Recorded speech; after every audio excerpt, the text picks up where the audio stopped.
All right, you guys, welcome back to the Outdoor RX YouTube channel. In today's video, we got a lot to unpack like usual.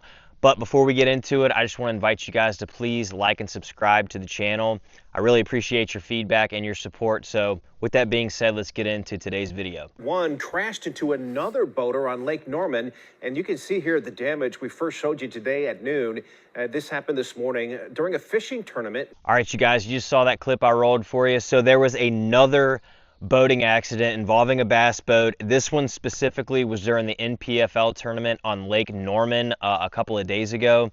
I'm sure y'all have heard about that tragic boating accident on Lewis Smith Lake a few days ago during the MLF event where 3 people were killed. In this specific boating accident on Lake Norman, the people involved were not killed, but both were hospitalized.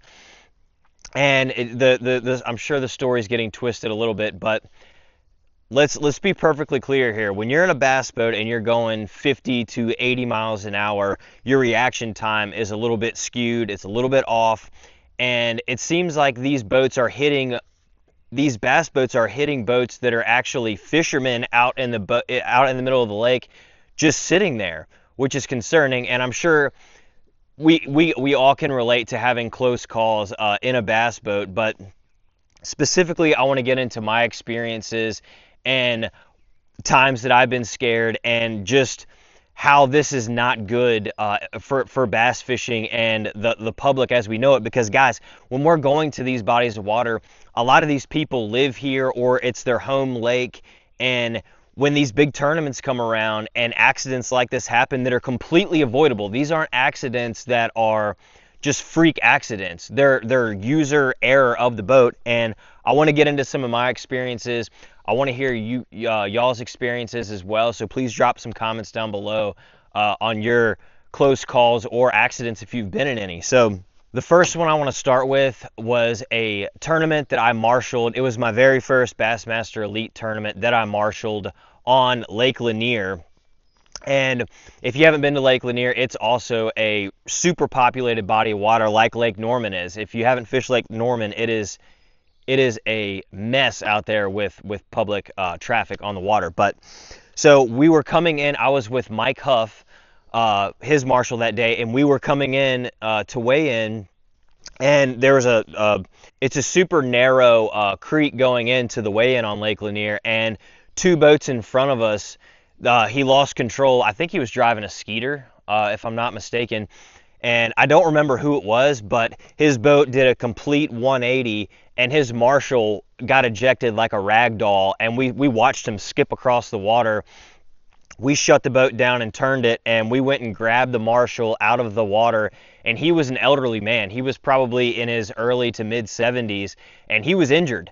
Not bad, but we had another boat come up to us and actually transport him into his boat and take him in to get him checked out. So as far as I know, he was okay. If any of y'all heard about that, let me know, because I didn't keep up with that elderly gentleman after that. Okay, I want to go to another one on the St. Lawrence River that I marshaled, and I did not, I wasn't in the boat with this guy, but I know that Quentin Capo, him and his marshal had an incident on the St. Lawrence River where they were going, if you haven't been up there or fished a body of water that has a lot of barges on them, those waves will sneak up on you, and by the time you get to those massive waves, it's a little bit too late. And he was going and he speared a wave from one of these barges and ejected his marshal and Quentin Capo. They both got ejected, and his marshal ended up, I think he had a broken arm and he had a big black eye, because the marshal actually went to the hospital that same day and came back to the weigh-in. So he was a trooper, and if he watches this video, that would be super cool to hear his story behind that, because I heard that it was a mess. I heard everything in his boat was just floating down the river, which thank goodness that no one was killed in that incident as well. Okay, I want to talk about some of my experiences and my mess ups as far as operating a boat. So the first one I want to talk about is at nighttime, and this was when my first bass boat was a Ranger 361V, and it handled better than my 2019 Bass Cat Lynx that I got, but we'll go into that here in a minute. So I don't fish night tournaments anymore because of this one experience. So we were, it was probably, the night tournaments were back then. I think they were from like 8 to 2 in the morning or something, and it was pitch black outside, and I'm coming. We were fishing a shoal, and I was getting on pad and going back up the lake, and I didn't see the lights can play tricks on you at night, and I saw what looked to be a light in the distance, but it was a bass boat coming towards me. And we passed each other to the point where I felt the spray off of his motor. And the guy that I was fishing with asked me if I saw that boat, and I said no, I did not see that boat. We almost hit head on in the middle of the night, and after that, I didn't fish night tournaments anymore. That scared the bejesus out of me. So you've got to be super careful, especially at night. You don't know what's out there. You can have drunk people out there on Sea-Doos. I've seen that all the time. You'll just hear them go by you with no navigation lights on at all. Okay, Lake Kissimmee. So this was a more recent ordeal for me. It was a Bassmaster Open on Lake Kissimmee in 2022, and I drew boat number 1, which I was super nervous about because if you haven't been and launched out of Toho, it's a super narrow little deal that you have to go through, and then it opens up into Lake Toho. And I hadn't been up there in years to the launch to see if anything had changed, so I was nervous about hitting that chute going into Lake Toho. And I ended up hitting it, but I'm locking through and trying to get to Cypress, and I was on some fish down there, so I wanted to get there as quick as possible, and I'm blowing down the lake in my Bass Cat, which if y'all don't know, they absolutely rip through the water.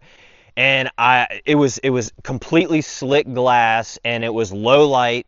I had my sunglasses on, and I'm blowing through, and then when you get to the end of Lake Toho, it really narrows down once you get to the lock. It goes from a big lake to a tiny little deal there. And I didn't have the lock lane, if you will, marked on my graph. So I'm blowing down, and I get right up to it going 75 miles an hour. And I realize that I'm about 50 yards off of where the lane is. So I stopped and turned, and that turned my boat 180 degrees backwards, facing the other way. The co-angler that I had smashed into me, and I got pinned up in the console of the boat. Thank goodness we weren't ejected, but we both kind of laughed it off like, that was a close call, but it could have been a lot worse. So that's just your reaction time is so minimal at that level that bad things can happen in a hurry.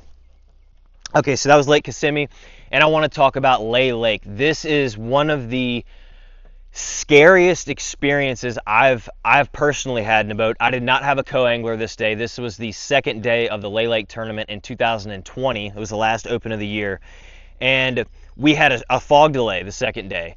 And if you haven't been to Lay Lake, it's on the Coosa River, and there's a lot of standing timber in it. And if you get out of the lanes, you can have a problem in a hurry. So we're blowing down the lake. I'm middle of the pack as far as the launch goes, and we're screaming down the lake, and I can see, if you've ever been out on a body of water and you hit a wall of fog, you can't see your hand in front of your face. So all I have is my graph on my console to drive by. And I can hear and almost feel the boats all around me. I can hear some going by me. I can hear them behind me. And they're doing the same thing. They're using their graphs to drive. So we can't see each other, yet we know that you're there. So you can't slow down. You can't do anything except keep going, keep doing what you're doing, and hope that your line on your graph is correct. Otherwise, you're going to have a terrible accident. And I think that, I don't know for certain that this was the case in that MLF tournament or the Lake Norman one with the fog. I've read some things that state that the fog was an issue, and this was an instance for me that I could have easily struck another boat, and I thank the Lord that I did not. But that was the only time that I've had to drive. And I'm sure some people would say, why didn't you just shut your boat down and wait for the fog to go? By the time I hit that fog, if I had shut the boat down, I would have gotten run over by 100 other boats and died, certainly. So that's a circumstance that's unavoidable, but stories get twisted. So I'm just telling you all my experience from that. So you guys, I could go on and on with these stories, but I just want to make a point to you guys that when you're going to another body of water or you're fishing your home lake, and these experiences happen that are completely avoidable, if they're user error, or you just didn't see a boat and you hit a boat and you kill someone, or you injure yourself, injure both parties, it's not a good look for the bass community, and these people that live on these lakes are not going to put up with it. So I hope you guys enjoyed the video, and I hope you got something out of this. Please leave a comment down below, share your experiences with me, and we'll try to get them out there, and hopefully we can not have this happen anymore, especially during these tournaments, you guys, because when these big tournaments come to these lakes, the people that live there and the people that fish there all the time, if we come to their lakes and we hit them while they're out there fishing, it's not a good look, and they're not going to have us back to their home lakes. So I appreciate you guys watching. We'll see you in the next one.